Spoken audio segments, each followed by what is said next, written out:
De todos os titãs financeiros e filantropos do século XX, nenhum é mais complexo ou misterioso do que George Soros. Como Carnegie, JP Morgan e os Rockefellers, ele acumulou bilhões através de decisões de negócios implacáveis, apenas para depois doar a maior parte de sua fortuna para promover sua própria filosofia pessoal. Ele pode movimentar os mercados financeiros mundiais apenas expressando uma opinião, ou desestabilizar um governo comprando e vendendo sua moeda. Ele também prometeu mais ajuda no ano passado para ajudar as pessoas na Rússia do que o governo dos Estados Unidos. Poucas pessoas foram chamadas de fazedor de reis, filantropo, transformador do mundo e possível criminoso de guerra, tudo na mesma pessoa. Um homem usou todas essas coroas e foi proclamado como um dos maiores humanitários da história, adorado pela esquerda progressista em todo o mundo. Ele também foi chamado de vilão, criminoso e barão ladrão, responsável pela destruição de economias e sociedades, lucrando bilhões às custas das mesmas pessoas que ele afirma ajudar. Mas ele também foi chamado de traidor de seus próprios irmãos judeus. Vamos analisar George Soros mais de perto. Quem é George Soros? Por que seu histórico é tão questionável? Por que a mídia de esquerda tentou esconder os fatos de sua vida? Como ele ficou tão rico logo após a Segunda Guerra Mundial? Por que alguns o consideram um grande apoiador de organizações terroristas americanas e alguém que tenta destruir a República Federal? Olá, eu sou Colin Heaton, ex-professor de História, veterano do Exército e do Corpo de Fuzileiros Navais, e bem-vindos a este episódio de História Esquecida.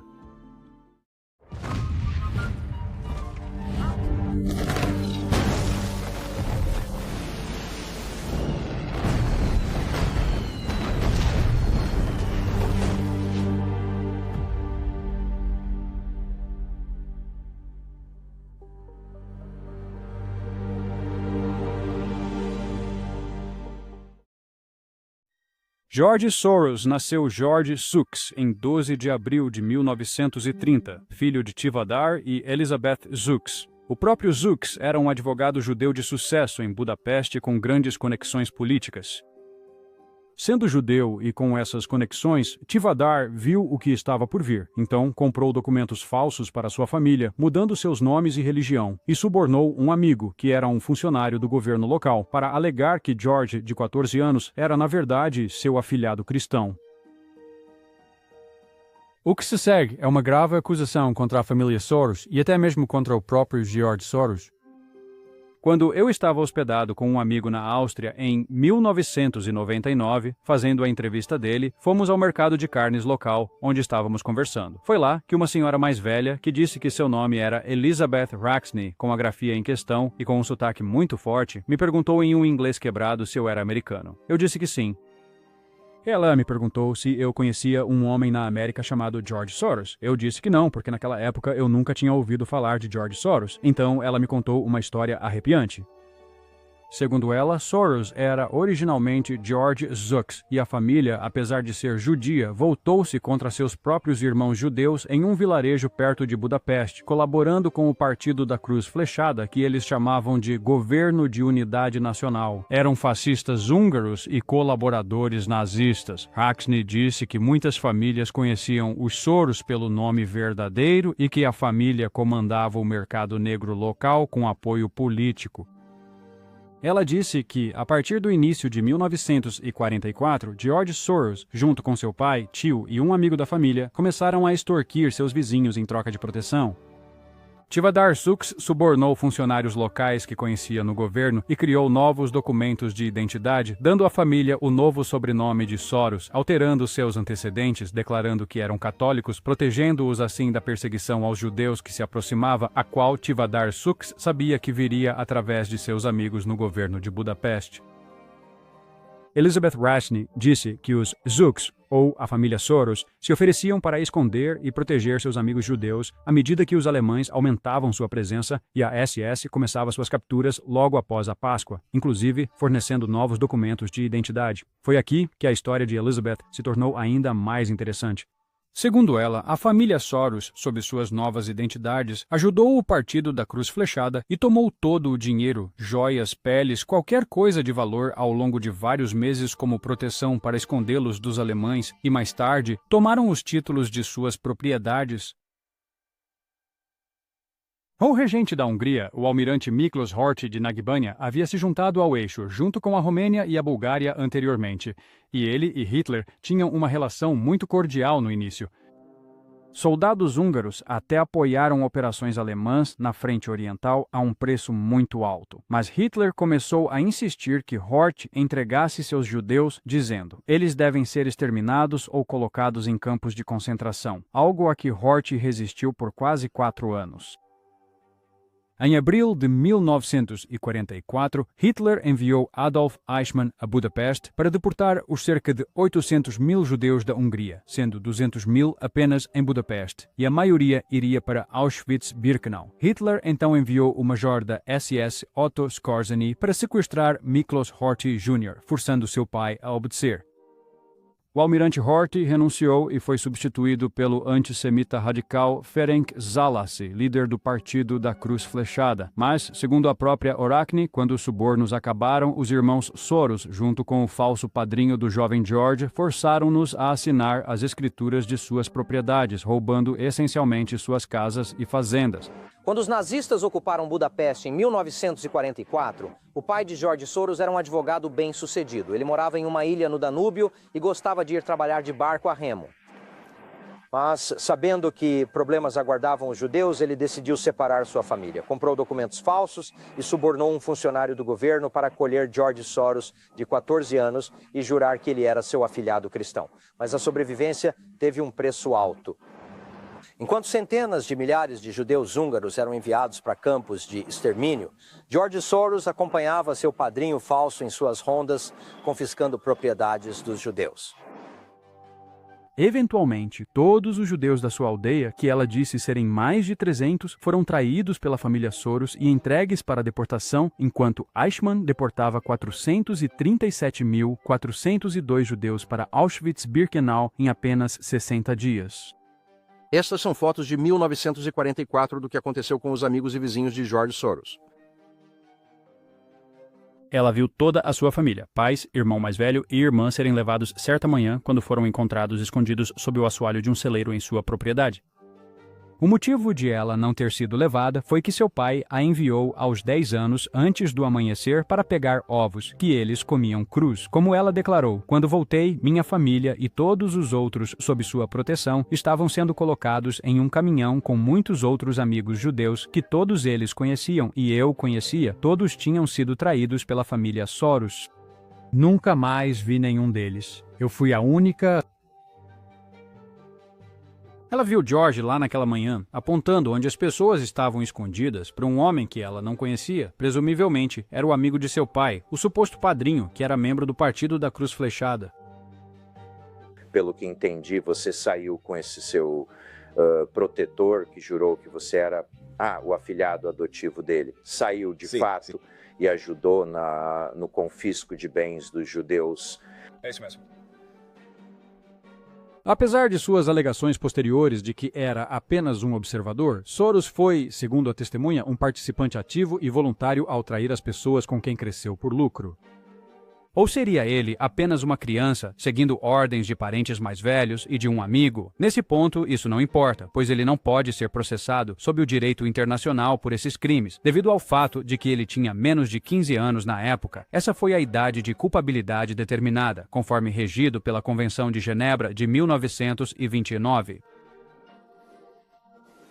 Bem, na verdade, de um jeito engraçado, é como nos mercados. Se eu não estivesse lá, claro, eu não estava fazendo isso, mas outra pessoa estaria levando de qualquer jeito. Em outras palavras, estivesse eu lá ou não, eu era apenas um espectador, a propriedade estava sendo levada.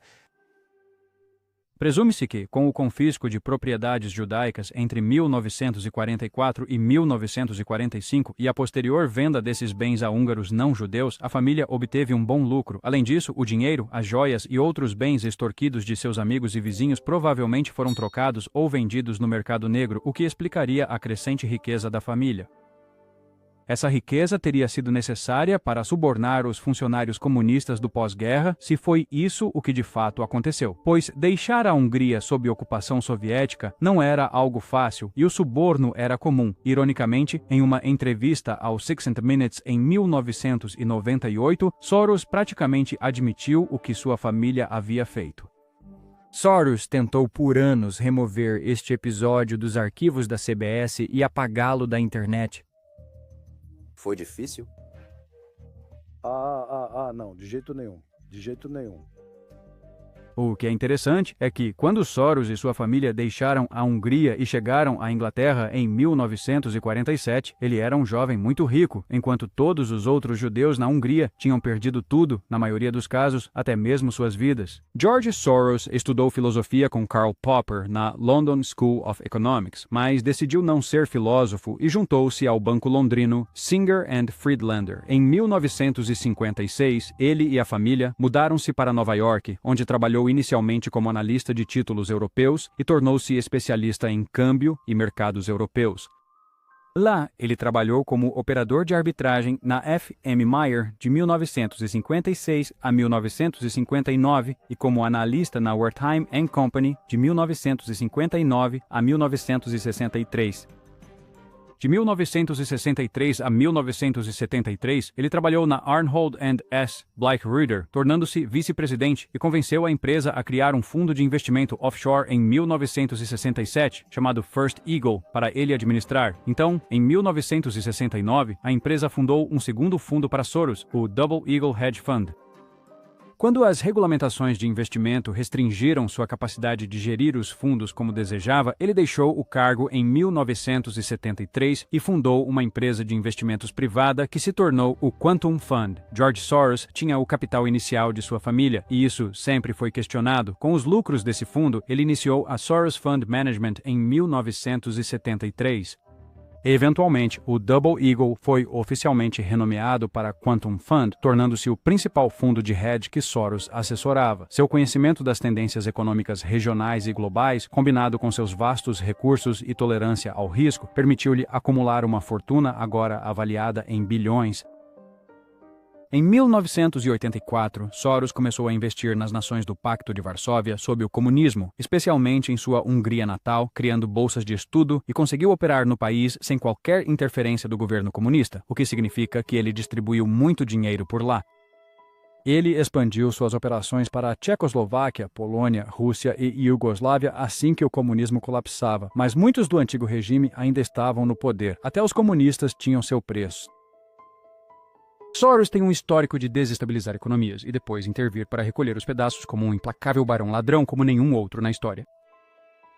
Soros faz apostas enormes em países e economias inteiras. No ano passado, ao ver rachaduras no crescimento da Ásia, ele começou a vender a moeda da Tailândia. Operadores em Hong Kong seguiram o exemplo, desencadeando uma crise financeira que mergulhou grande parte da Ásia em uma depressão.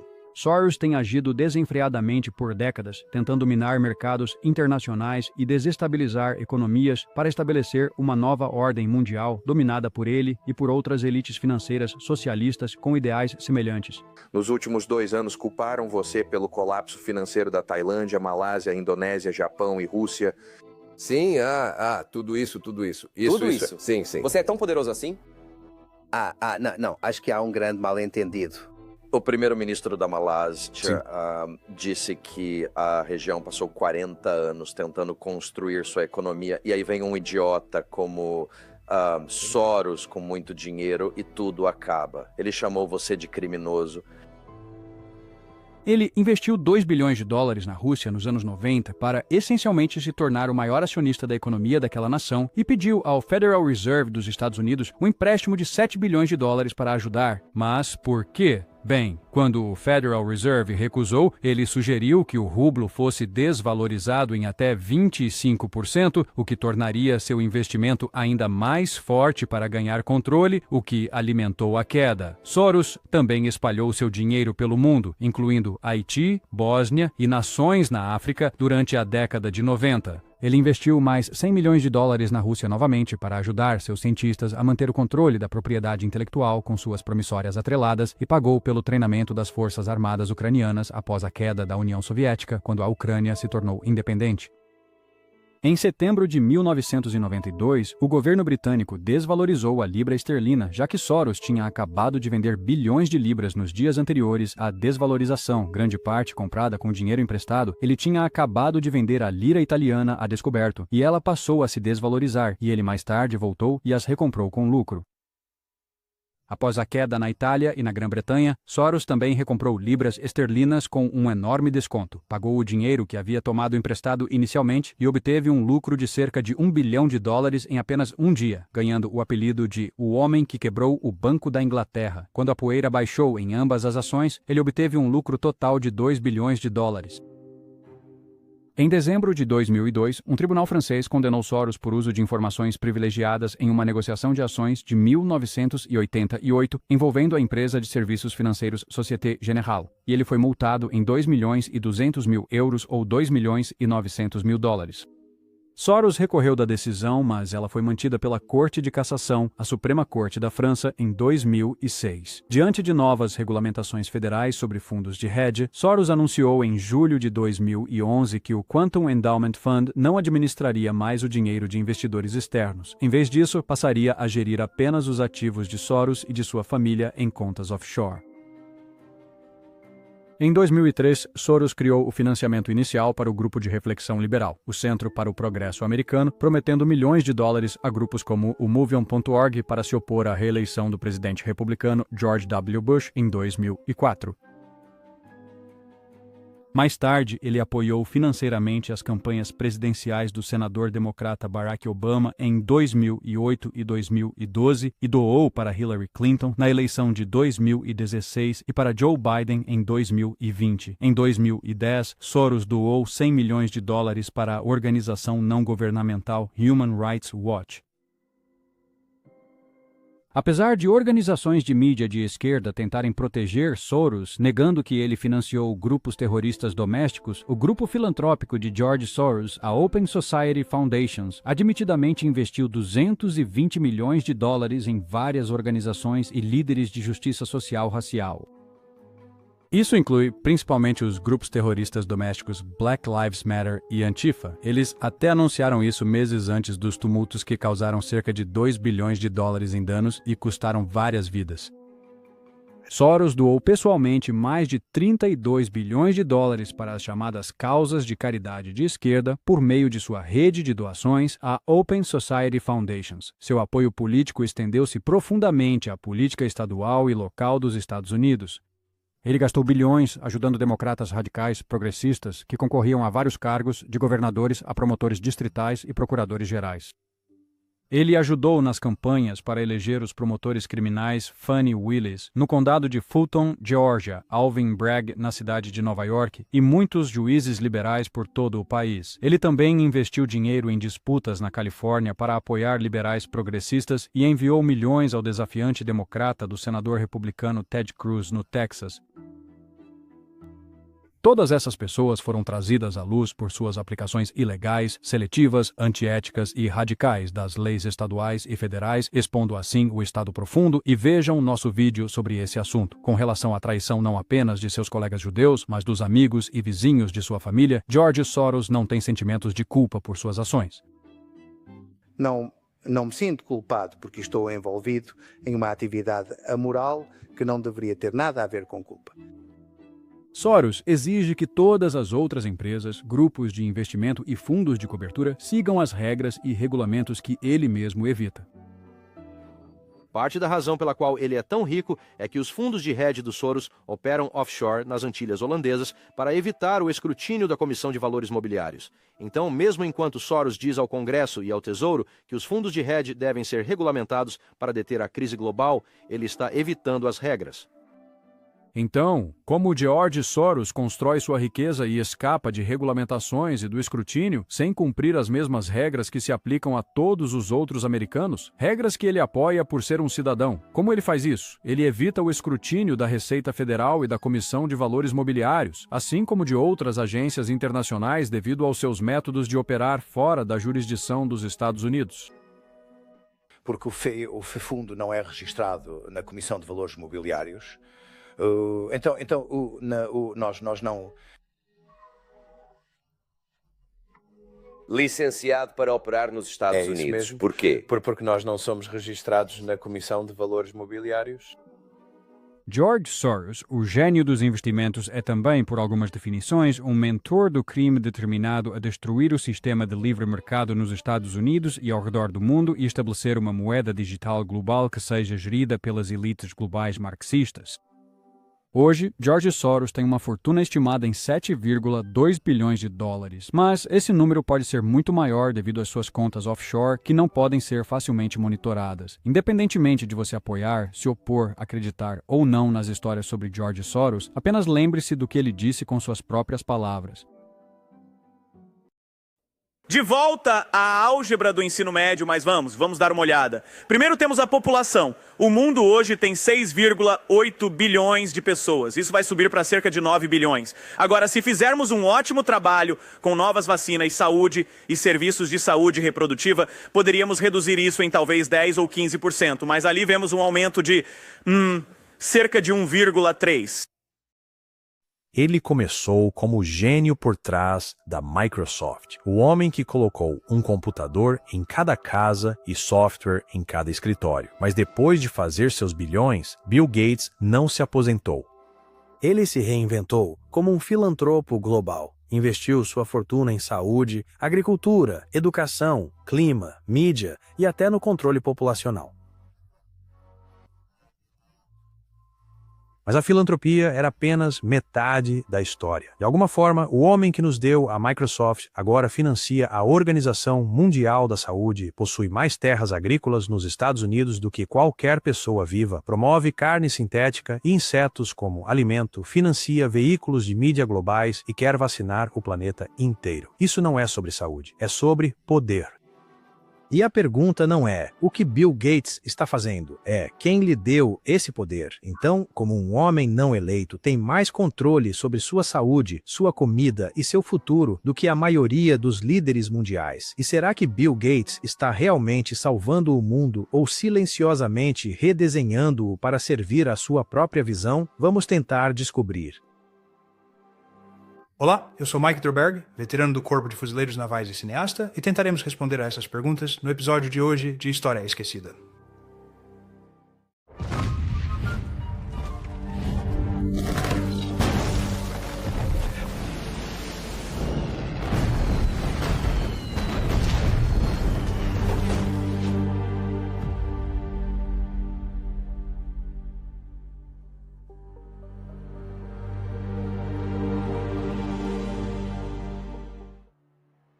Ele era o gênio estranho de Seattle, um estudante que abandonou Harvard com uma visão. Em 1975, Bill Gates cofundou a Microsoft, um software de programação que moldaria o mundo moderno. Na década de 1990, a Microsoft tinha um monopólio quase total. Gates tornou-se o homem mais rico do mundo, mas não foi apenas genialidade, foi dominação.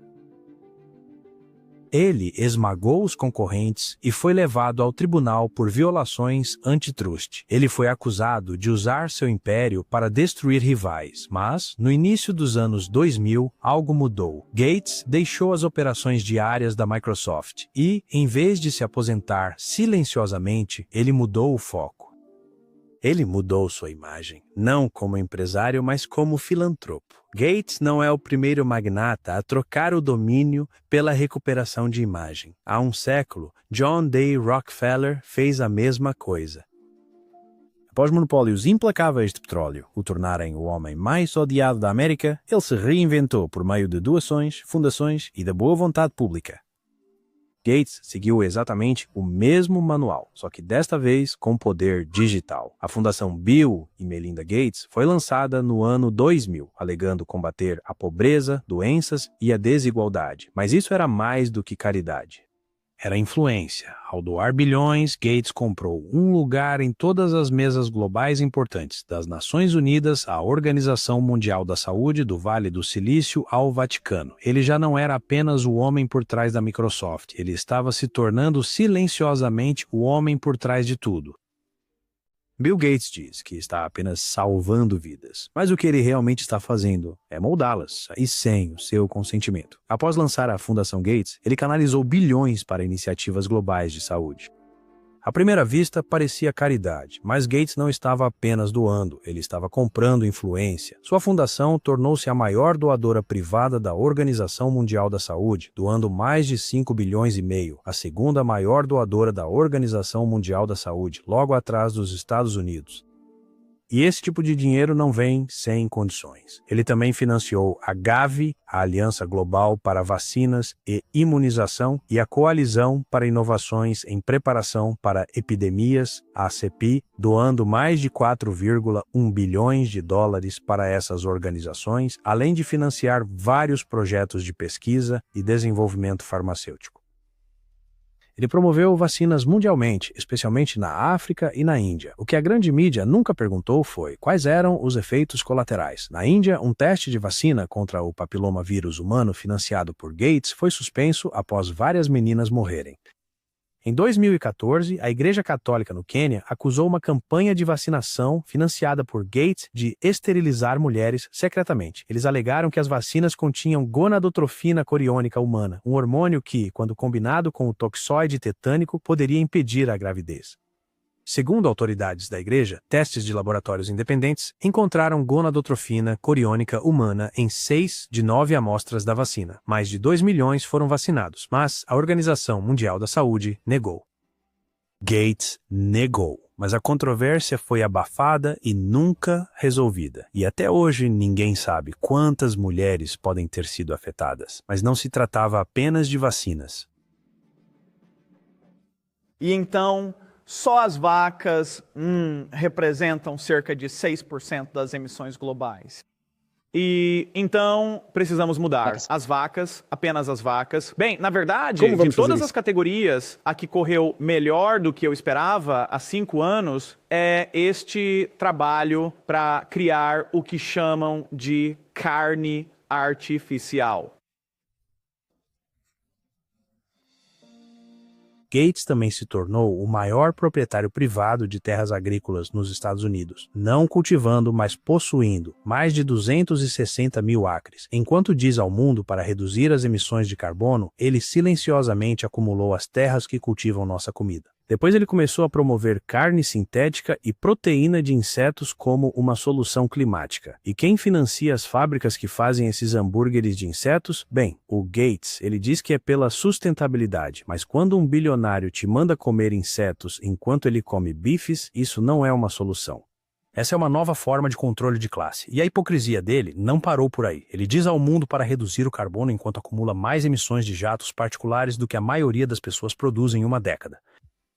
Em apenas um ano, Gates registrou mais de 200 mil milhas em viagens aéreas privadas. Quando questionado sobre isso, ele disse que compensa com créditos de carbono como uma indulgência digital para a elite climática. Gates também investiu mais de 300 milhões de dólares em veículos de mídia, centenas deles, Air, BBC, The Guardian, até periódicos acadêmicos. Eles raramente o criticam porque são pagos para não o fazer. Ele financia iniciativas educacionais, sistemas de identificação digital e até simulações de pandemias. Seu alcance é tão vasto que é quase impossível rastrear. Da Microsoft aos mosquitos, da malária à mídia, Bill Gates se posicionou como o arquiteto não eleito da política global. Tudo sob a máscara da filantropia. E em meio a tudo isso, sem votos, sem debate, sem prestação de contas, apenas uma expansão silenciosa e coordenada do controle sobre os sistemas que decidem quem come, quem trabalha, quem viaja e quem vive. A questão não é se Gates está envolvido, é o quanto da sua vida ele já possui. Se fosse apenas filantropia, terminaria aqui, mas não termina, porque quanto mais você investiga o império global de Bill Gates, mais sombrio ele fica, começando por Jeffrey Epstein. Foi relatado na época que você teve várias reuniões com Jeffrey Epstein, que quando você o conheceu há 10 anos, ele já tinha sido condenado por solicitar prostituição de menores. O que você sabia sobre ele quando se reunia com ele, como você mesmo disse, na esperança de arrecadar dinheiro? Existe uma lição para você ou para qualquer outra pessoa que esteja analisando isso? Bem, ele morreu, então, sabe, no geral, você sempre tem que ter cuidado. E sabe, eu tenho muito orgulho do que fizemos na filantropia, muito orgulho do trabalho da fundação. Sabe, É nisso que eu foco quando acordo todos os dias. Gates encontrou-se com Epstein várias vezes. Ele alegou que era por filantropia, mas a sua própria esposa, Melinda Gates, citou mais tarde esses encontros como uma razão-chave para o divórcio. Por que é que o homem mais rico do mundo precisaria de conselhos de um pedófilo condenado? Depois, ao Vaticano. A maioria das pessoas não percebeu, mas Gates reuniu-se com o Papa Francisco para discutir saúde global, vacinas e desigualdade. É isso mesmo, um bilionário do software a aconselhar o Vaticano sobre moralidade e vida humana. E então veio a pandemia. Antes mesmo da Covid surgir, Gates já nos alertava sobre ela. Em 2015, ele deu uma palestra no TED prevendo um surto viral global. Então, no final de 2019, poucas semanas antes dos primeiros casos surgirem, sua fundação coorganizou o evento 201, uma simulação de pandemia de coronavírus, incluindo paralisações econômicas e censura nas redes sociais. Quando a coisa real aconteceu, Gates estava pronto. Ele financiou a produção de vacinas, apoiou passaportes digitais de vacinação e tornou-se o rosto da resposta global. Governos ouviram, a mídia obedeceu e os lucros chegaram. Mesmo agora, ele alerta sobre a próxima pandemia com um tom quase alegre, porque ele sempre parece saber o que está por vir, porque ele sempre se beneficia das consequências, e porque ninguém questiona o homem que diz ao mundo para se injetar, comer insetos, parar de cultivar e entregar o controle de sua saúde e de suas terras. Bill Gates também foi a principal força por trás da criação e implementação do Common Core, os padrões nacionais de educação adotados por 45 estados dos Estados Unidos quase da noite para o dia. Através da Fundação Bill e Melinda Gates, ele investiu mais de 200 milhões no desenvolvimento dos padrões, financiando grupos de defesa, empresas de currículos como a Pearson e até sindicatos de professores para garantir uma ampla adoção. Mas o Common Core não foi testado, não foi debatido publicamente, não foi criado por educadores. Foi um experimento de cima para baixo, financiado por dinheiro de bilionários. Pais e professores de todo o país reagiram ao verem os resultados. Métodos matemáticos confusos, queda nas notas dos testes e uma abordagem única que ignorava as necessidades locais. Até mesmo Gates admitiu depois que o lançamento falhou, mas a essa altura o dano já estava feito e os padrões permaneceram incorporados em livros didáticos, sistemas de avaliação e salas de aula por todo o país. Mas quando você controla a narrativa, não precisa de força. Você só precisa de tempo. Bill Gates não tem exército, não tem cargo no governo, não tem fronteiras para defender e ainda assim ele controla mais a sua vida do que a maioria dos presidentes jamais controlará. Ele influencia o que você come, a origem dos seus remédios, o que seus filhos aprendem, o que os apresentadores de notícia dizem e como será a próxima crise global, porque ele já está financiando tudo isso sem um único voto em seu nome. Quando um homem como esse diz ao mundo que só quer ajudar, talvez seja a hora de parar de ouvir. Talvez seja a hora de fazer uma pergunta diferente. Não o que Bill Gates está fazendo, mas quem permitiu que isso acontecesse. Porque um poder como esse não surge da noite para o dia. Ele é construído lenta e silenciosamente, financiado, protegido e normalizado até que você esqueça que ele está lá. Ele não está se escondendo. Ele não precisa. Ele já venceu. Então, agora a pergunta é sua para responder. Por quanto tempo mais você vai fingir que o problema não é seu? Segundo o Instituto Pearson de Economia Internacional, globalização é a palavra usada para descrever a crescente interdependência das economias, culturas e populações do mundo, provocada pelo comércio transfronteiriço de bens e serviços, tecnologia e fluxos de investimento, pessoas e informação.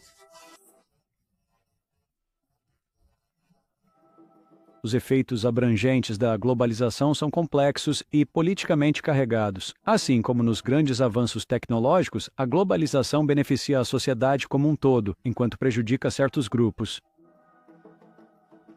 o Merriam-Webster define como o ato ou processo de globalizar, o estado de ser globalizado, especialmente o desenvolvimento de uma economia global cada vez mais integrada, marcada principalmente pelo livre comércio, livre fluxo de capital e a exploração de mercados de trabalho estrangeiros mais baratos. Quem ou o que está impulsionando a globalização? Como a globalização pode ser algo bom? Como ela pode ser ruim? Quais são as principais preocupações que muitas pessoas têm sobre isso?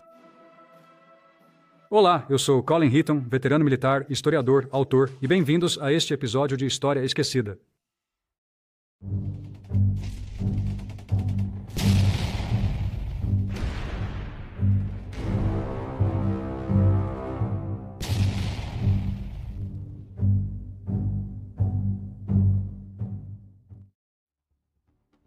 O economista americano nascido na Alemanha, Theodor Levitt, é creditado por criar e cunhar o termo globalização em um artigo de 1983 intitulado A Globalização dos Mercados. Para muitas pessoas, a globalização é a uniformidade das nações em uma única entidade, um acordo mútuo conectando comércio, moedas, imigração e até política. Para outros, a globalização é um chamado para um superestado socialista, onde nações independentes perderiam sua autonomia, suas populações perderiam seus direitos individuais e leis, identidades e culturas, e seriam absorvidas por um movimento mundial para o bem ou para o mal.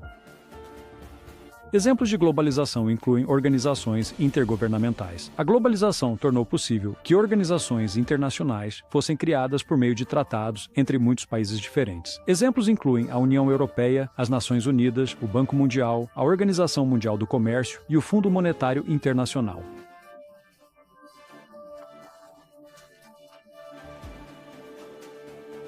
2. Tratados intergovernamentais. Muitos governos ao redor do mundo firmaram tratados ou políticas comerciais que facilitam o investimento e o comércio internacional. Esses tratados, chamados de Acordos de Livre Comércio, incluindo o Acordo de Livre Comércio da América do Norte, ou NAFTA, e o Acordo Econômico e Comercial Abrangente, SATA, são exemplos. 3. Empresas multinacionais fazem negócios em muitos países diferentes. A globalização é a razão pela qual as empresas multinacionais existem. Por exemplo, a globalização permite que grandes corporações dos Estados Unidos vendam seus produtos para o México, Europa, África, América do Sul, Austrália e China.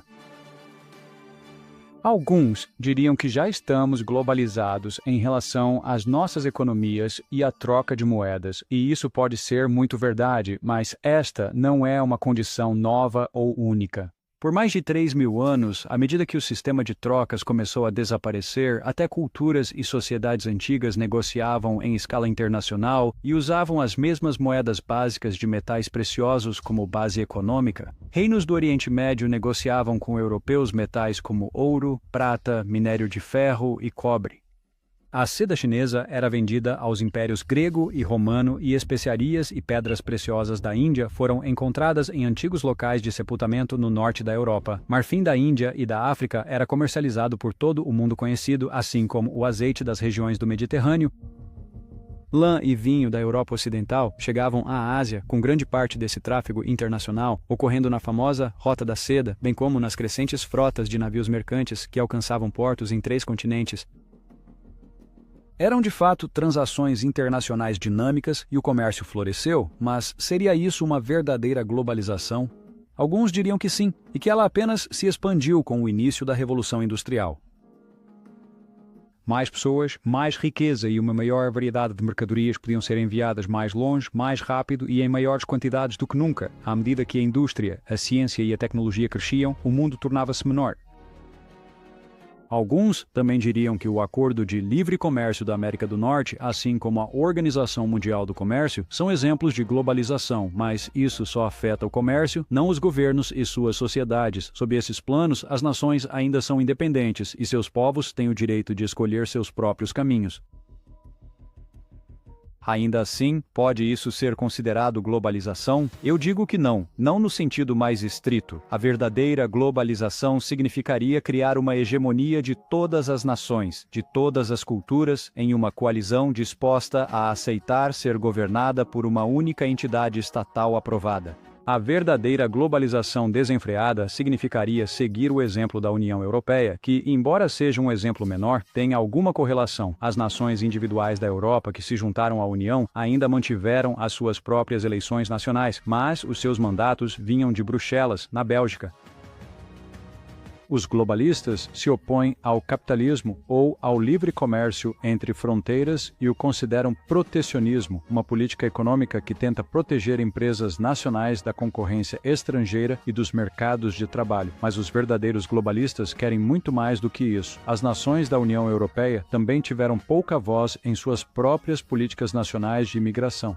A moeda única deles foi considerada uma medida econômica bem-sucedida, mas as fronteiras abertas entre as nações não foram o que eu chamaria de uma decisão inteligente. Talvez a nação mais inteligente da Europa a entrar na União Europeia tenha sido a Grã-Bretanha, que manteve sua própria moeda, a libra esterlina, e não adotou o euro, o que os tornou um fator poderoso em relação ao comércio internacional e ao poder econômico. Recentemente, após o Brexit, quando a Grã-Bretanha votou para sair da União Europeia, principalmente devido às políticas de fronteiras abertas impostas a eles e à incapacidade de aplicar suas próprias leis de imigração, a Polônia, a Áustria e a Hungria, como principais exemplos, reforçaram a segurança de suas próprias fronteiras para proteger suas populações de uma imigração desenfreada e descontrolada. Outras nações da União Europeia, como Bélgica, França, Suécia, Noruega, Irlanda e Alemanha, pagaram o preço por serem ingênuas e altruístas em relação às suas aplicações extremamente liberais de uma lógica falha. Muitas dessas culturas, especialmente alguns muçulmanos, não se assimilam às suas culturas adotivas. Eles frequentemente recusam-se até a seguir as leis locais e, em algumas cidades, estabeleceram as suas próprias microcomunidades privadas, separadas da população em geral. Estas são, por vezes, áreas muito perigosas para não-muçulmanos entrarem, e até muitos departamentos de polícia não entram nestas zonas onde os habitantes locais praticam frequentemente a lei Sharia. Por exemplo, uma reportagem da BBC citou um policial da Polícia Metropolitana de Londres chamado Rob. Ele declarou: sobre áreas proibidas em Londres com crimes de gangues, existem locais onde não entraríamos em dupla numa viatura pelo medo de terem objetos atirados contra nós ao passar por certos conjuntos habitacionais, como garrafas e outros. Chefes disseram aos policiais para evitar usar uniformes em certos locais da capital. Além disso, a polícia sueca nomeou dezenas de áreas vulneráveis marcadas pela criminalidade. O estudo, uma atualização do relatório anterior de 2015, nomeia 61 locais com baixo status socioeconômico, onde a criminalidade tem um efeito significativo na comunidade. O relatório local informou que os moradores desses locais também são frequentemente vulneráveis à radicalização religiosa. Das áreas, 23 são consideradas especialmente vulneráveis, onde há uma relutância generalizada em participar do processo judicial e a situação é considerada grave. Alguns desses imigrantes que entram em países ocidentais são tão radicalizados que chegam a cometer crimes de honra, como o caso de Noor Falah Al-Maleki, uma iraquiana-americana que vivia no Arizona e foi morta pelo pai por se tornar ocidentalizada demais, ao ser atropelada por um carro em um crime de honra. Ele então fugiu para o Egito para evitar ser processado. A globalização também falha ao não considerar os processos de pensamento radical e o senso de direito trazidos por certos grupos para suas nações adotivas. Portanto, ter uma única entidade governamental para aplicar leis universais e alterar processos de pensamento cultural parece muito improvável, e muitas nações e sociedades não gostariam de mudar seus modos de vida. Citando o relatório do Parlamento Europeu, a Europa está sendo atualmente sobrecarregada por uma onda de estupros cometidos por migrantes muçulmanos. Particularmente nos países escandinavos, o número de estupros de mulheres e meninas brancas está aumentando. Essas mulheres são consideradas pelos migrantes muçulmanos como cidadãs de terceira classe. Apenas na cidade inglesa de Rotherham, 1.400 meninas brancas foram abusadas, estupradas e assassinadas por gangues muçulmanas ao longo de anos. Muitos desses incidentes são estupros coletivos. Muitas câmaras municipais na Inglaterra, Suécia, Noruega e Dinamarca sabem muito bem como estão as coisas, mas escondem a situação real por medo de serem acusadas de racismo, o que é ridículo, já que o Islão é uma religião e não uma raça. Se, apesar de tudo isso, acusações de estupro ainda forem feitas, geralmente são os agressores e não as vítimas que recebem tratamento leniente, pois os agressores alegam que as mulheres consentiram com a relação sexual. Se esses abusos são mencionados por políticos locais, eles às vezes são condenados por difamar grupos étnicos. Essas nações foram abaladas por violência interna, ataques terroristas, altas taxas de criminalidade, forte pressão sobre seus serviços sociais, concorrência acirrada para seus próprios trabalhadores locais, competindo por vagas no mercado de trabalho com imigrantes e dificuldades culturais devido à falta de assimilação, especialmente para muitos imigrantes africanos e do Oriente Médio.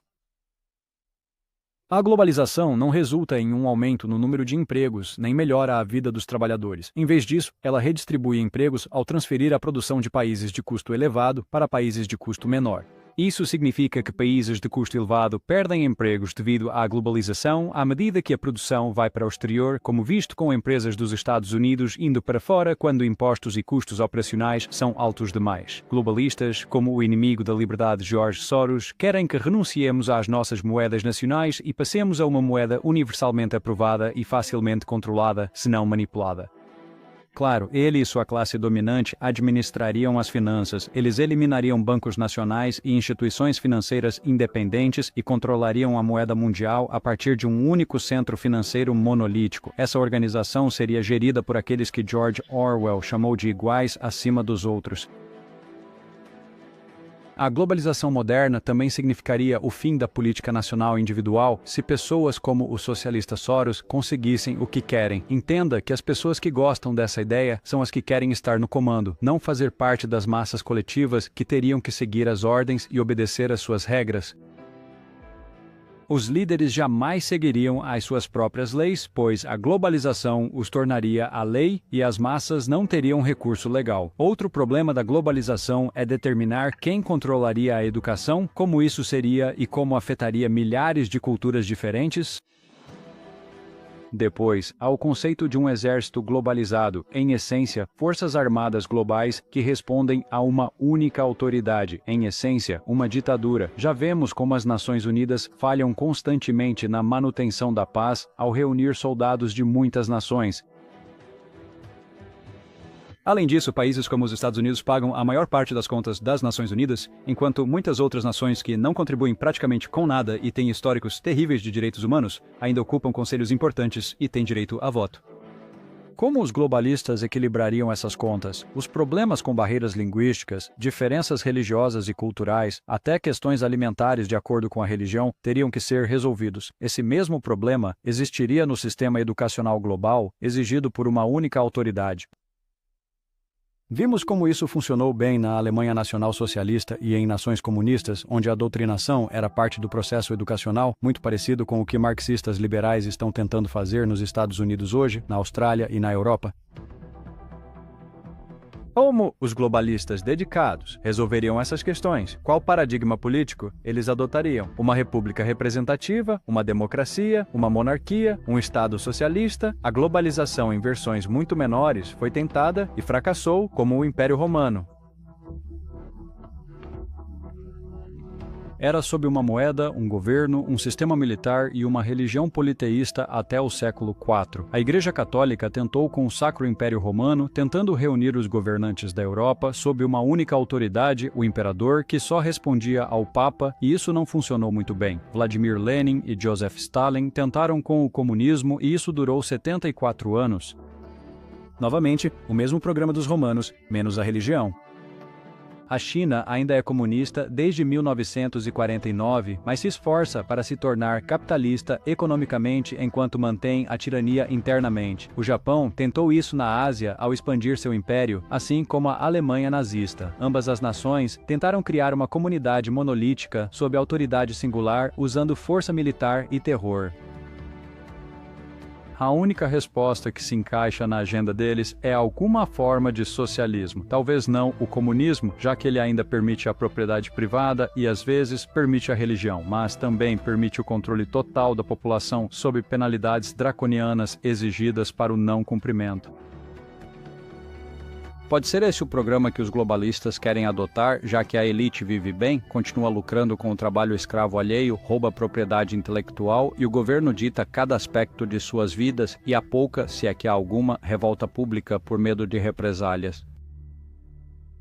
Já vimos a desacreditada Organização Mundial da Saúde, os idiotas Centros de Controle de Doenças nos Estados Unidos e as ordens insanas da administração Biden sobre vacinas, reforços, máscaras e confinamentos da Covid-19 que prejudicaram milhões, mataram possivelmente dezenas de milhares e custaram a ainda mais milhões de pessoas seus empregos e carreiras.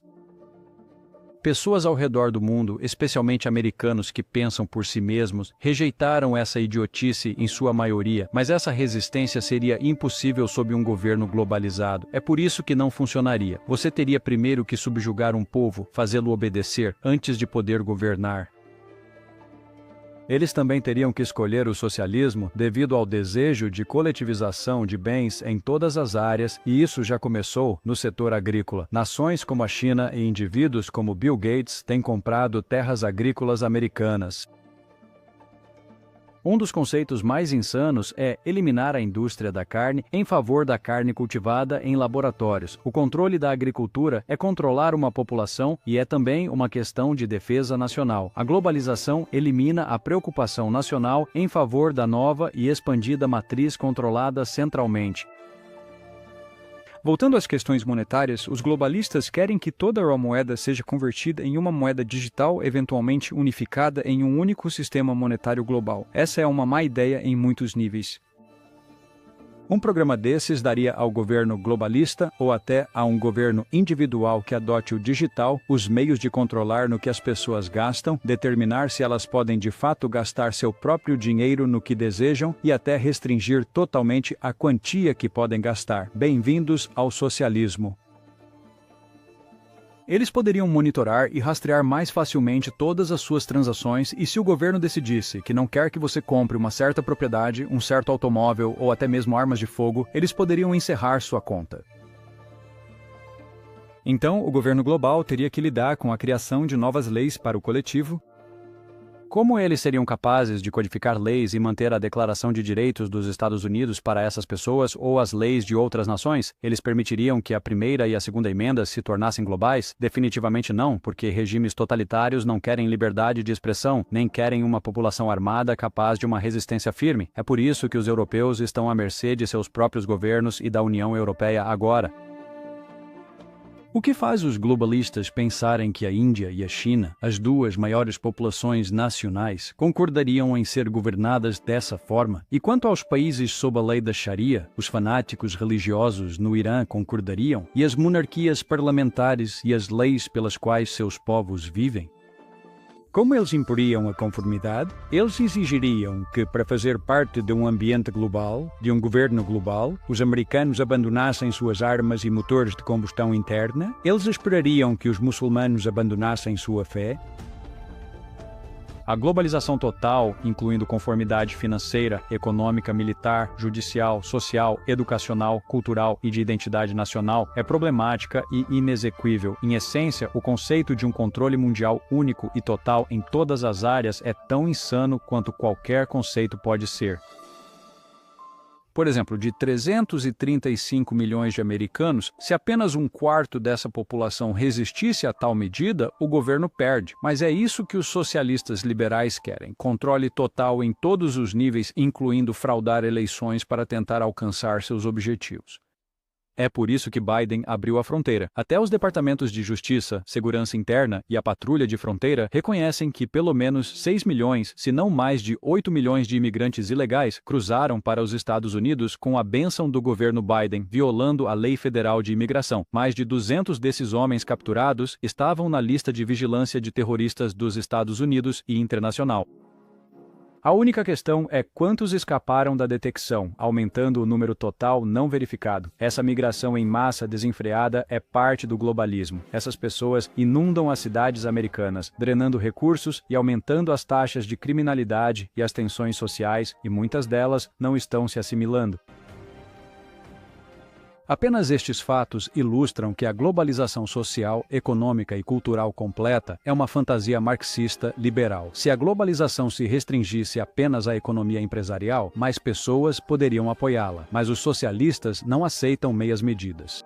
Soros, cuja família se beneficiou durante o Holocausto, em 1944, ao entregar seus próprios judeus e confiscar suas riquezas, não aceita meias medidas, e pessoas como ele jamais viveriam sob as mesmas leis que esperam que todos nós sigamos.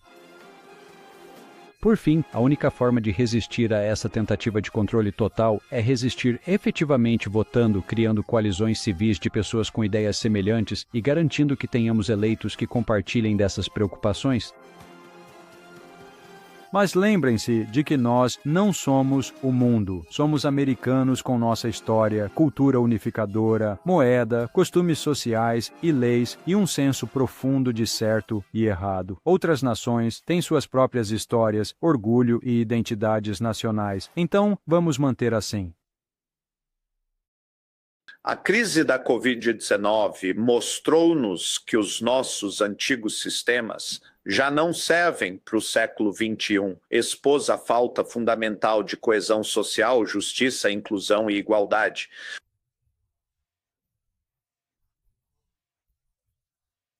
Este é o momento histórico, a hora não só de combater o vírus severo, mas de moldar o sistema para as necessidades da era pós-corona.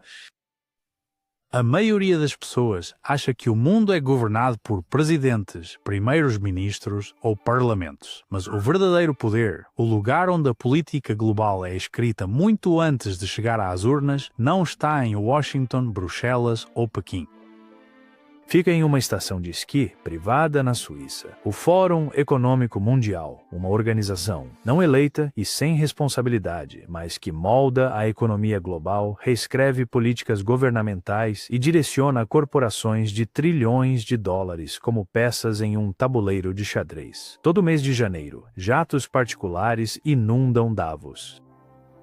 Os presidentes de bancos centrais, presidentes e primeiros-ministros, bilionários da tecnologia e as organizações não governamentais mais poderosas da Terra reúnem-se a portas fechadas para coordenar tudo.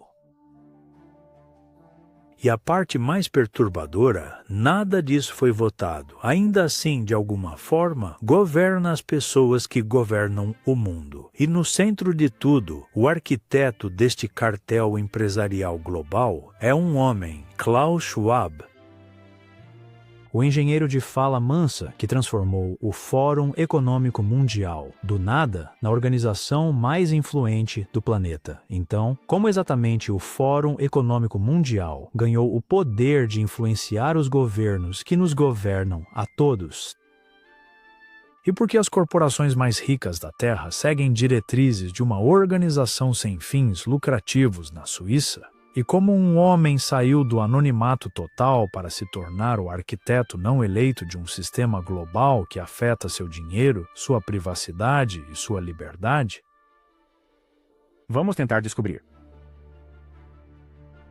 Olá, eu sou Mike Droberg, veterano do Corpo de Fuzileiros Navais e cineasta, e tentaremos responder a essas perguntas no episódio de hoje da História Esquecida.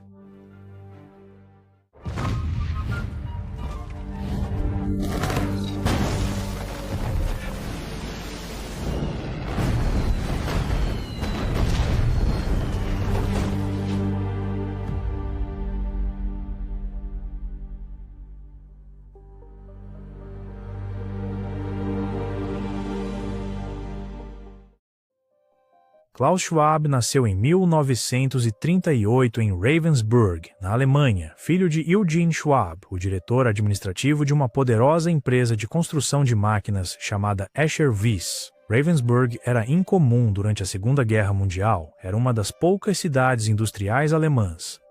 Os aliados não viram razão estratégica para destruí-la, e a Asher Weiss foi uma dessas fábricas tolamente deixadas intactas. Sob o comando de Eugene Schwab, a Asher Weiss fabricou turbinas, equipamentos industriais e peças de precisão usadas por toda a máquina de guerra alemã. Arquivos históricos mostram que a fábrica de Ravensburg foi usada pelo regime para apoiar a produção de guerra. Ela dependia de trabalho forçado trazido de redes de campos de concentração e fornecia tecnologia avançada de turbinas considerada vital para a infraestrutura nazista. Klaus Schwab era uma criança pequena enquanto isso acontecia, jovem demais para estar envolvido.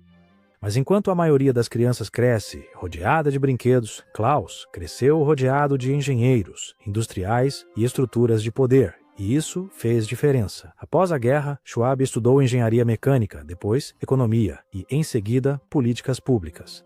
Ele estudava sistemas, como as indústrias funcionam, como os governos se coordenam e como a influência viaja pelas camadas da sociedade.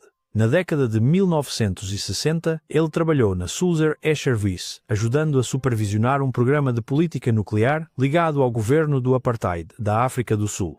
No final da década de 1960, uma coisa ficou clara. Klaus Schwab não queria administrar uma empresa. Ele queria administrar as pessoas que administravam as empresas. E em 1971, ele lançou uma ideia que ninguém havia tentado antes. Um fórum privado onde líderes mundiais e presidentes executivos pudessem se encontrarem em segredo, fora das câmeras, sem jornalistas ou leis nacionais atrapalhando. Ele chamou de Fórum Econômico Mundial. Schwab já entendia algo que o resto do mundo não entendia. Se você reunir as pessoas mais poderosas da Terra na mesma sala, não precisa de um país para governar o mundo, só precisa de uma conferência, e Schwab era o homem que a comandava. Ao longo das décadas de 1970 e 80, o Fórum expandiu-se para além da Europa. Corporações americanas juntaram-se, corporações asiáticas seguiram o exemplo.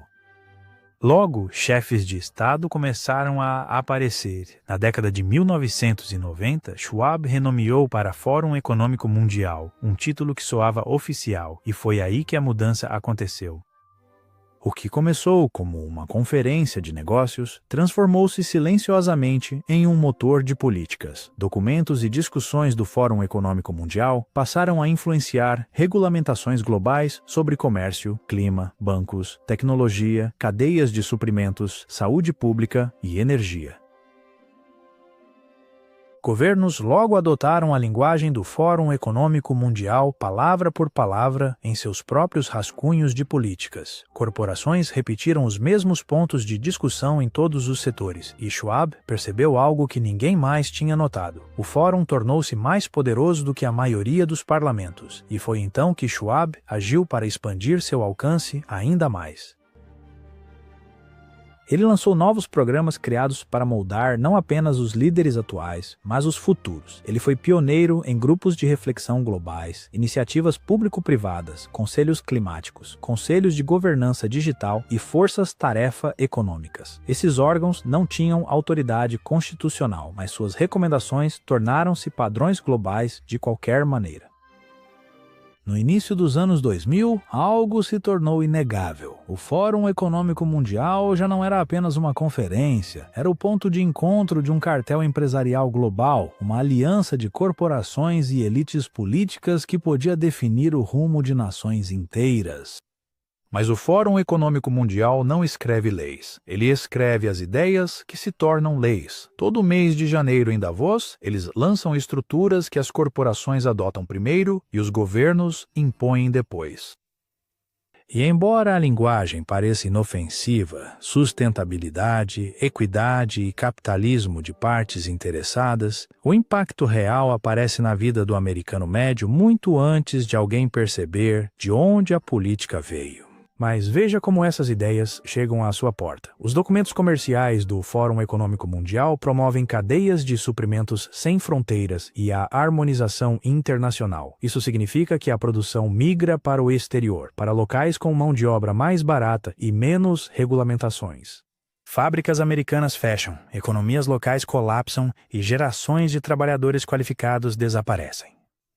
Toda vez que uma fábrica americana fechava e reabria na China ou no México, não era por acaso, foi o resultado de uma ideologia global que coloca a eficiência acima da estabilidade nacional e as corporações acima dos trabalhadores. As estruturas climáticas do Fórum Econômico Mundial impõem metas rígidas de emissão e pontuação ambiental, social e de governança. Quando as corporações seguem essas métricas, o custo é repassado como contas de luz mais altas, preços de gasolina mais altos e proibições de certos veículos e eletrodomésticos. Conformidade forçada com padrões verdes. Para a elite em Davos, é política. Para o americano médio, é uma conta mensal da qual não se pode escapar. Em seguida, as propostas bancárias do Fórum Econômico Mundial influenciam reguladores globais e grandes empresas de investimento. As ideias deles pressionam os bancos para a identificação digital e para a pontuação de risco ambiental, social e de governança, um sistema de pontuação usado por bancos, investidores e empresas para medir o quanto uma companhia está alinhada a certos objetivos climáticos, sociais e políticos. Empresas com pontuações baixas em critérios ambientais, sociais e de governança podem perder investimentos, empréstimos, contratos ou acesso a mercados globais. E como isso se origina de instituições como o Fórum Econômico Mundial, torna-se uma ferramenta para impor ideologia através de corporações em vez de governos. O resultado é uma versão leve de punição econômica. Empresas podem perder crédito, pessoas comuns podem ter serviços negados, não por causa da lei, mas por diretrizes que os bancos seguem para parecerem alinhados. Gigantes da tecnologia como Google, Amazon e Microsoft são parceiros estratégicos do Fórum Econômico Mundial. Eles trabalham diretamente com o fórum para criar modelos de governança para conteúdo e dados online. Isso leva a políticas de censura uniformes, coleta centralizada de dados e algoritmos que suprimem certos pontos de vista. Os americanos sentem isso como um súbito e sincronizado aperto na liberdade de expressão online. Parece coordenado porque é. E anos antes de as cadeias de suprimentos globais entrarem em colapso, o Fórum Econômico Mundial promoveu a logística just-in-time e redes de distribuição globais. As corporações adotaram o modelo porque era barato e eficiente. Mas quando o sistema quebrou, as prateleiras esvaziaram, faltaram medicamentos, os preços dos carros explodiram, os alimentos encareceram, o leite em pó sumiu e a inflação disparou. O americano comum pagou o preço por um sistema otimizado para margens corporativas, não para a resiliência nacional. Além disso, o Fórum Econômico Mundial passou anos promovendo respostas globais coordenadas à pandemia antes de 2020. Essas recomendações enfatizaram restrições sincronizadas, mandatos de saúde público-privados, rastreamento digital de saúde e autoridade centralizada durante emergências. Quando a crise chegou, a resposta em dezenas desses países pareceu idêntica. Pequenas empresas sofreram, grandes corporações prosperaram. Não foi coincidência, foi um plano. As estratégias energéticas do Fórum Econômico Mundial impulsionaram transições rápidas de energia tradicional para redes renováveis centralizadas. A mudança ocorreu mais rápido do que a infraestrutura podia suportar, levando a contas de luz mais altas, redes instáveis e restrições na produção de combustíveis fósseis. Quando a energia se torna instável ou artificialmente restrita, cada item na economia fica mais caro. O cidadão em Nebraska ou Ohio sente isso muito antes de Davos. Insetos estão virando tendência. A dieta ocidental precisa mudar e se transformar. O mais importante é natural, é normal e é a forma como temos que alimentar o futuro. Estamos enfrentando grandes desafios globais. As pessoas não acreditam que podem fazer a diferença, mas você realmente pode, porque a sua mudança é a única que você pode fazer. Quando multiplicamos isso por 9 bilhões de pessoas, isso faz uma diferença fundamental na forma como vivemos neste planeta. O Fórum Econômico Mundial publicou várias propostas promovendo a proteína de insetos como um substituto sustentável para a carne bovina. Governos e organizações não governamentais logo ecoaram a ideia. É por isso que os americanos ouviram frases como "comam insetos" e "reduzam o consumo de carne" de organizações oficiais. Isso não veio dos cidadãos. Veio das instituições alinhadas com a mesma agenda. Enquanto isso, pequenos agricultores enfrentam regulamentações mais rígidas, enquanto grandes empresas de proteína alternativa recebem incentivos. Para o americano médio, isso significa menos opções e preços mais altos para alimentos tradicionais. Em 1992, Schwab criou um dos programas mais discretamente influentes da história moderna, a iniciativa Líderes Globais para o Amanhã. Em 2004, evoluiu para algo mais agressivo e muito mais ambicioso, o programa Jovens Líderes Globais, IGL. O Fórum Econômico Mundial começou a selecionar a dedo centenas de estrelas em ascensão, políticos, fundadores de tecnologia e ativistas, treinando-os para pensar da mesma forma, falar a mesma língua e promover as mesmas políticas coordenadas. Os resultados foram impressionantes. A lista de ex-alunos do Young Global Leaders parece um mapa de poder global. Eles incluem Justin Trudeau, Emmanuel Macron, Mark Zuckerberg, Gavin Newsom, Bill Gates e Jeff Bezos como parceiros do círculo íntimo, dezenas de ministros de nível nacional e funcionários de bancos centrais, além de ONGs influentes e líderes da ONU.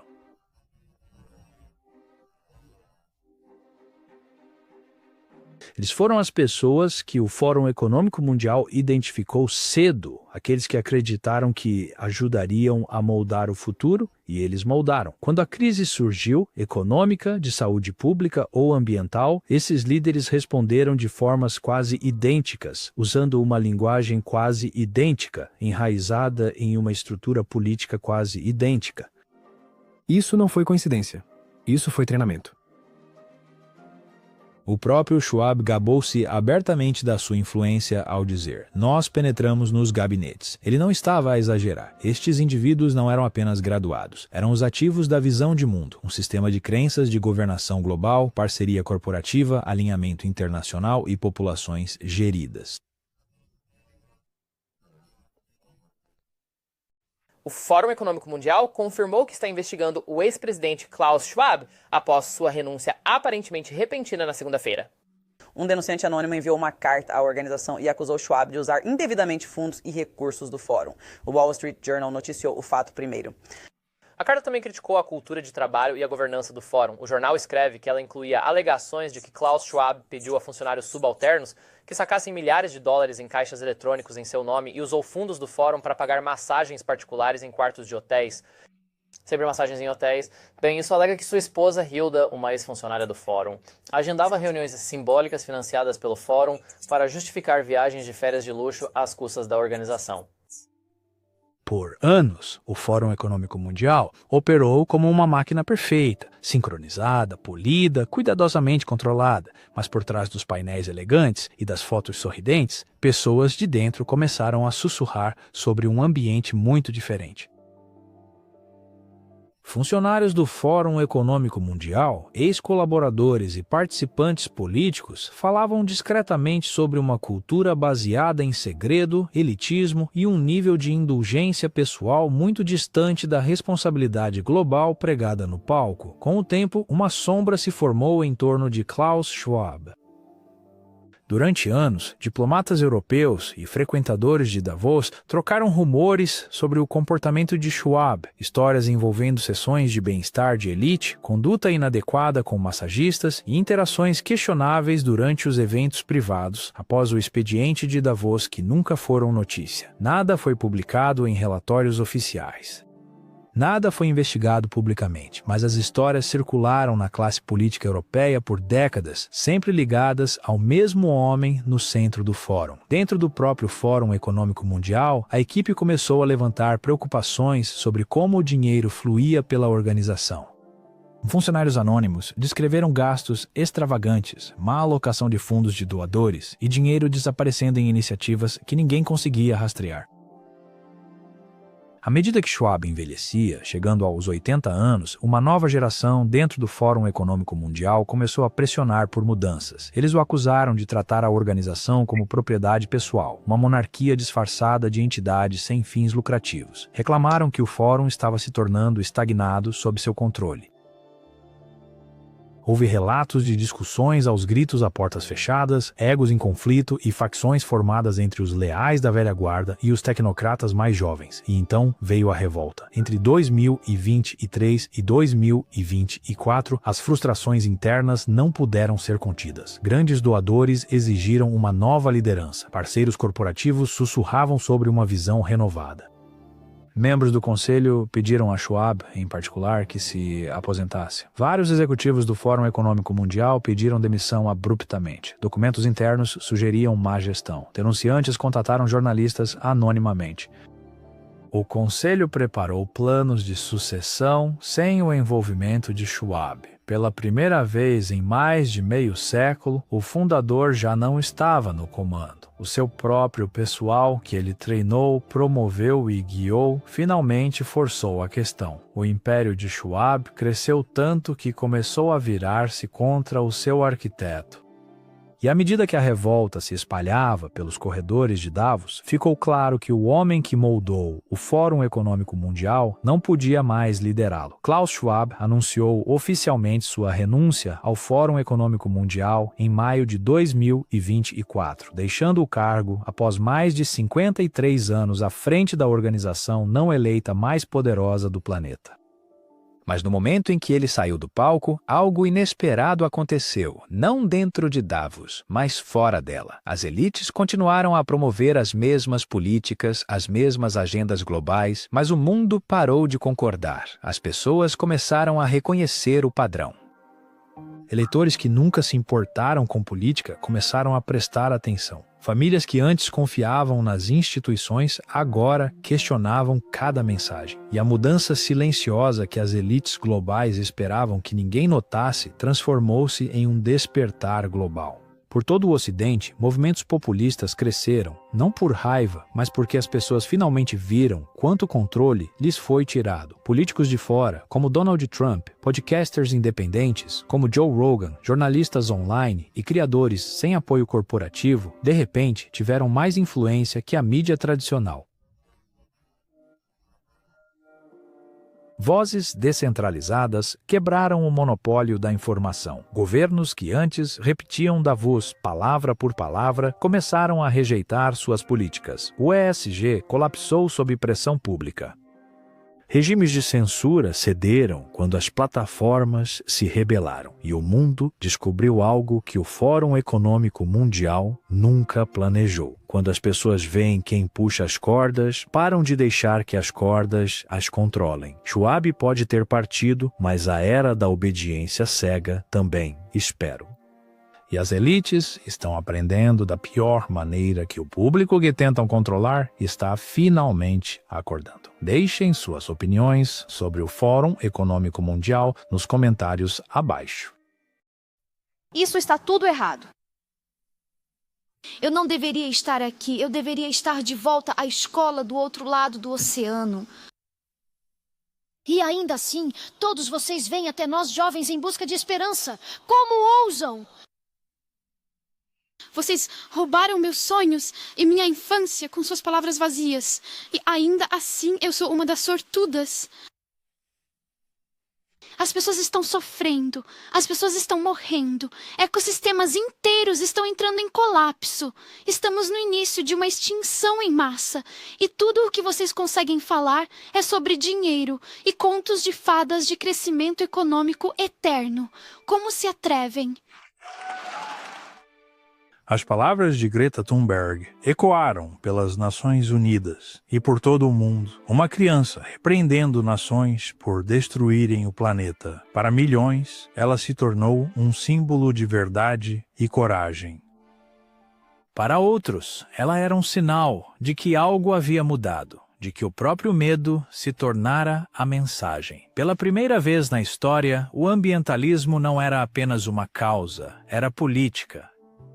Programas bilionários, mercados de carbono e tratados globais baseados em uma promessa não testada de que o governo poderia reescrever as leis da natureza. Chamaram de Green New Deal. Mas antes de decidirmos se isso pode salvar o mundo, devemos perguntar a quem realmente serve. Bullhorns é quem detém o poder quando cada respiração, cada quilômetro, cada interruptor de luz tem um preço. E quando salvar o planeta se torna um negócio, quem está sendo realmente salvo? Vamos tentar descobrir. Olá, eu sou Mike Droberg, veterano do Corpo de Fuzileiros Navais e cineasta, e tentaremos responder a essas perguntas no episódio de hoje de História Esquecida.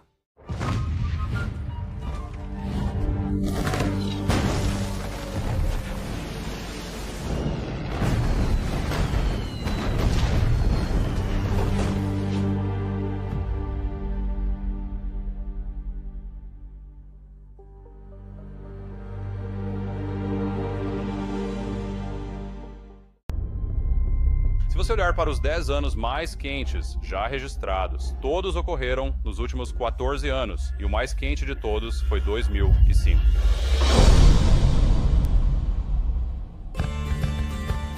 O consenso científico é que nós estamos causando o aquecimento global. Eu sou Al Gore. Eu costumava ser o próximo presidente dos Estados Unidos da América.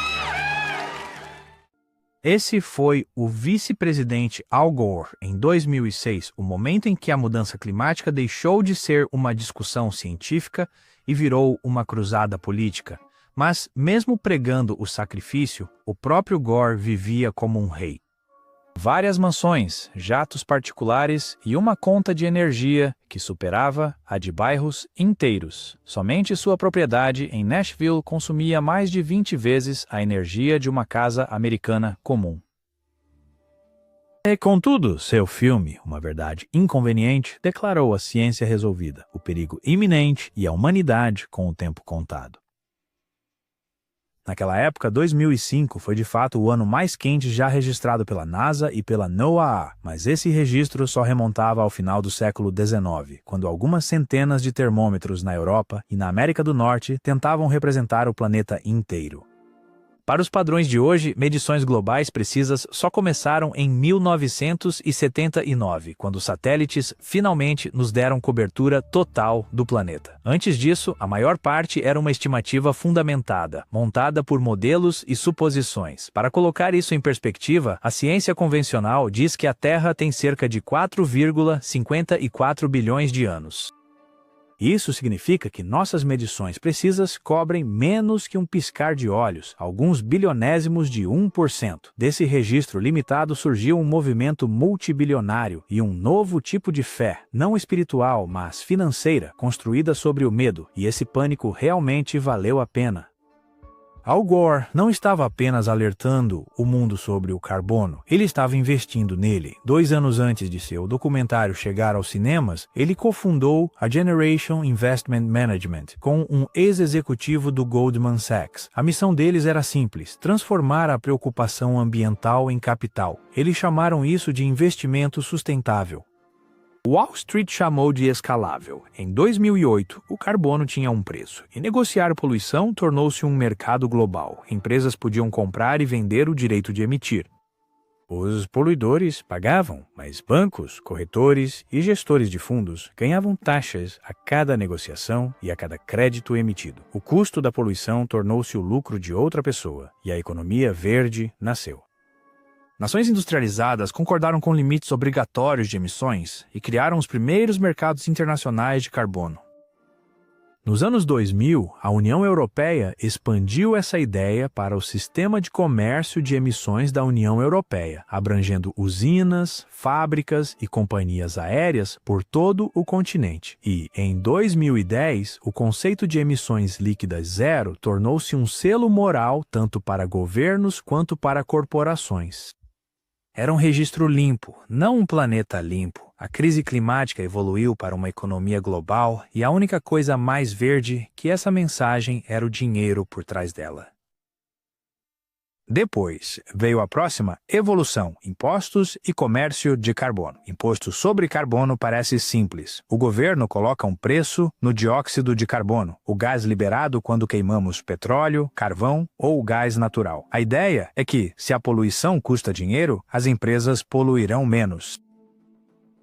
Na realidade, é um custo oculto, embutido em tudo o que usamos. A energia move o mundo. Ela alimenta caminhões, fábricas, casas e fazendas. Quando se taxa o carbono, taxa-se toda a cadeia que mantém a vida moderna em movimento. As empresas não pagam esses custos. Os consumidores é que pagam.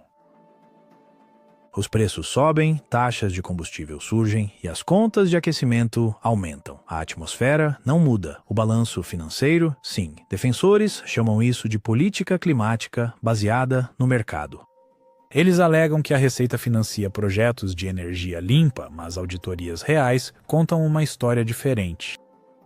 Na União Europeia, menos da metade da receita do leilão de carbono foi para programas ambientais, e no Canadá e na Austrália, a maior parte foi reciclada em reembolsos ou gastos gerais. O restante do dinheiro desaparece nos orçamentos do governo ou em outras rubricas que poucos eleitores veem ou auditam.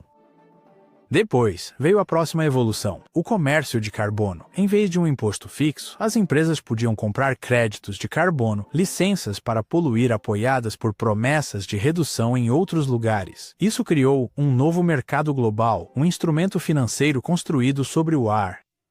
Poluidores podiam pagar para continuar poluindo, desde que financiassem o projeto de outra pessoa para plantar uma árvore ou capturar metano do outro lado do mundo. Em teoria, as compensações deveriam ajudar a pagar agricultores em países em desenvolvimento para preservar florestas e equilibrar a poluição em outros lugares, mas a maior parte desse dinheiro nunca chegou às pessoas no local. Governos e corretores fecharam os acordos. Os locais perderam as terras. Empresas no Ocidente continuaram queimando combustível, enquanto vilarejos na África foram proibidos de pastorear seu gado. O carbono ficou no papel, não no ar. Os ricos continuaram queimando. Os pobres continuaram pagando. Há 5 anos, apresentamos uma visão de transformação social e ecológica, grande o suficiente para salvar nosso planeta, o Green New Deal. Os críticos atacaram imediatamente, disseram que era um sonho impossível, impraticável, pouco sério, e eles estavam errados. Nos últimos 5 anos, demos grandes passos no combate à crise climática e na criação de milhões de empregos, construindo juntos uma coalizão diversa de pessoas comprometidas com um futuro melhor. De organizadores comunitários e defensores da linha de frente climática a organizadores trabalhistas e pessoas comuns, estamos vencendo com um movimento que rejeita o futuro distópico e está comprometido em construir um novo. A voz de Alexandria Ocasio-Cortez preenche a sala, confiante, triunfante. Ela diz que o Green New Deal criou milhões de novos empregos, tirou pessoas da pobreza e colocou a América em um caminho limpo para o futuro. É uma afirmação poderosa, mas, infelizmente, não é precisa. O Green New Deal foi uma resolução do Congresso, não uma lei.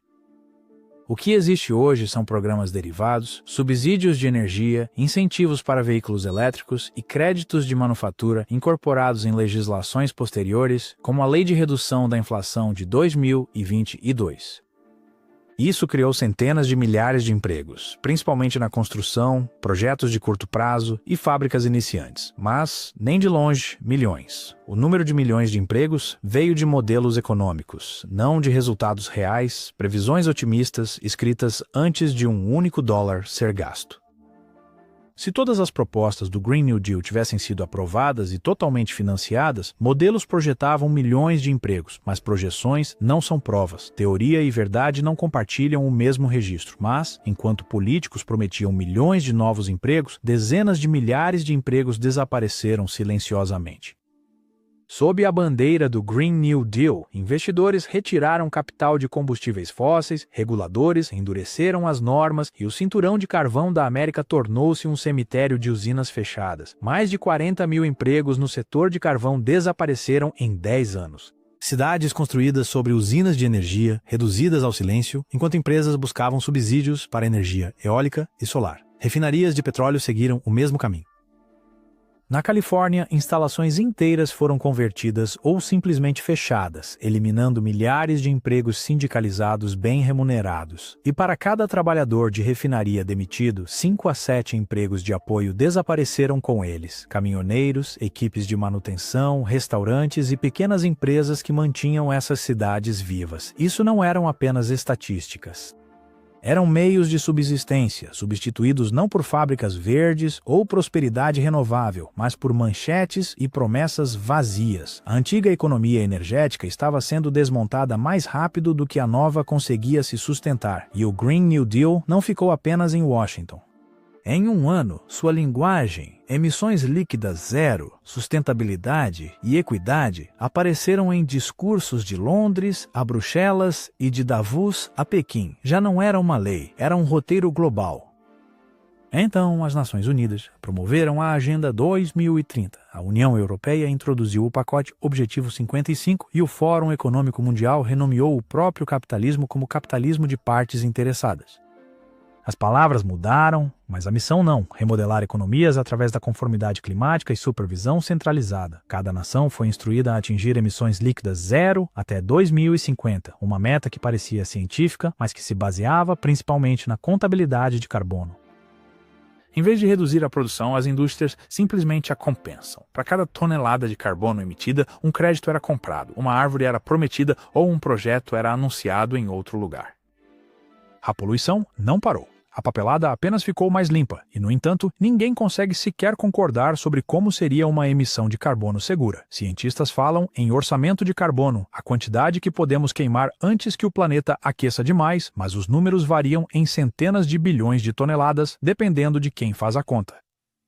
Não há linha de chegada, nem limite mágico, apenas um alvo móvel envolto em certeza. A ironia é que o mundo inteiro está sendo taxado, regulado e reestruturado em torno de um número de carbono que, na verdade, não existe. Mas, independentemente de um limite de carbono acordado, trilhões de dólares continuam a fluir por novos títulos verdes, fundos de governança ambiental, social e corporativa, e mercados de carbono. Bancos e corporações se reinventaram como salvadores ambientais enquanto continuam extraindo, refinando e perfurando sob nomes diferentes. Países em desenvolvimento pediram empréstimos para cumprir, trocando soberania por empréstimos de sustentabilidade que nunca poderiam pagar. As mesmas instituições que antes financiavam a indústria agora financiam a culpa, e ambas eram lucrativas. A política climática deixou de ser sobre o clima e passou a ser sobre controle. Quem pode construir, quem pode viajar, quem pode crescer, quem poderia produzir. E assim, a crise tornou-se uma moeda. Cada regulamentação, cada limite, cada pegada de carbono rastreada, justificados como uma necessidade moral. Salvar o planeta tornou-se um plano de negócios e a única coisa que crescia mais rápido que as emissões era o poder. Se você seguir o dinheiro, os salvadores começam a parecer familiares. As mesmas firmas de investimento que antes financiavam o petróleo agora lideram a transição verde. BlackRock, Vanguard, e State Street, administrando mais de 20 trilhões combinados. Agora moldam indústrias inteiras através de pontuações ESG que transformam a moralidade em uma métrica. Cada regra, cada restrição, cada novo programa cria mais uma taxa, fundo e mercado. Os governos ficam com a sua parte através de impostos sobre carbono, títulos verdes e subsídios climáticos. ONGs e consultores coletam subsídios e taxas administrativas para gerenciar a papelada. E as gigantes do petróleo não desapareceram, elas mudaram a marca. As mesmas empresas que antes extraíam o combustível agora vendem seu perdão, investindo em compensações e portfólios renováveis financiados pelo mesmo público que antes abasteciam. E quem paga por tudo isso? As pessoas que não têm condições de entrar no jogo. O trabalhador que paga mais na bomba de combustível. A família vendo sua conta de luz subir e a pequena empresa pressionada pelo custo da conformidade. A verdade é simples: o planeta não é o produto. Você é. O seu trabalho, as suas escolhas, a sua dependência do sistema que lhe diz que o está a salvar. Cientistas nos dizem que o aquecimento recente do planeta é em grande parte causado pelo homem, impulsionado pela indústria moderna e pelo carbono. Talvez eles estejam certos, mas a história da Terra não começou na era industrial. Muito antes de a primeira fábrica surgir ou o primeiro motor girar, o clima do planeta mudava por conta própria, às vezes violentamente. Civilizações inteiras desapareceram sob essas mudanças. Doggerland, que já foi uma ponte terrestre entre a Grã-Bretanha e a Europa, jaz submersa sob o Mar do Norte. A antiga cidade de Pavlopetri repousa na costa da Grécia, com cerca de 5.000 anos e aproximadamente 3 a 4 metros debaixo d'água. E, na costa do Japão, o monumento de Yonaguni repousa a quase 24 metros abaixo da superfície. Nenhum deles queimou carvão, extraiu petróleo ou dirigiu carros. Foram engolidos pelos próprios ciclos de gelo e degelo da natureza. Um lembrete de que a Terra sempre mudou com ou sem nós. Então, quando profetas modernos prometem salvação através de impostos, mercados e medo, lembrem-se disto. Os mares subiam muito antes de aprendermos a medi-los e continuarão subindo muito depois que o último slogan desaparecer com ou sem a nossa ajuda. Não me levem a mal. Devemos respeitar este planeta. É o único que temos. Devemos usar energia mais limpa, reduzir o desperdício e deixar algo melhor para aqueles que virão depois de nós. Mas o progresso tem de fazer sentido, tem de funcionar para todos, não apenas para as corporações, o governo ou os investidores que aprenderam a lucrar com o medo. Uma gestão real significa equilíbrio, proteger a terra e as pessoas que nela vivem. Qualquer coisa menos que isso não é ambientalismo. É controle disfarçado de virtude, porque a verdade é que energia limpa nem sempre é limpa. Painéis solares e turbinas eólicas dependem da mineração tóxica de lítio, cobalto e metais de terras raras, feita em países sem salvaguardas ambientais, e quando quebram ou se desgastam, tornam-se perigosos. Pás de turbinas não podem ser recicladas. Eles são enterrados em aterros do tamanho de campos de futebol. Painéis solares vazam chumbo, cádmio e cromo quando descartados. Comparados ao gás ou carvão, produzem menos energia, custam mais para manter e duram décadas a menos. O planeta não precisa de falsas soluções, precisa de soluções honestas. Deixe sua opinião sobre o Green New Deal nos comentários abaixo. Obrigado por assistir ao Forgotten History. Por favor, curta, compartilhe e inscreva-se. Se tiver comentários ou sugestões de temas, adoraríamos ouvir você. Mais uma vez, obrigado.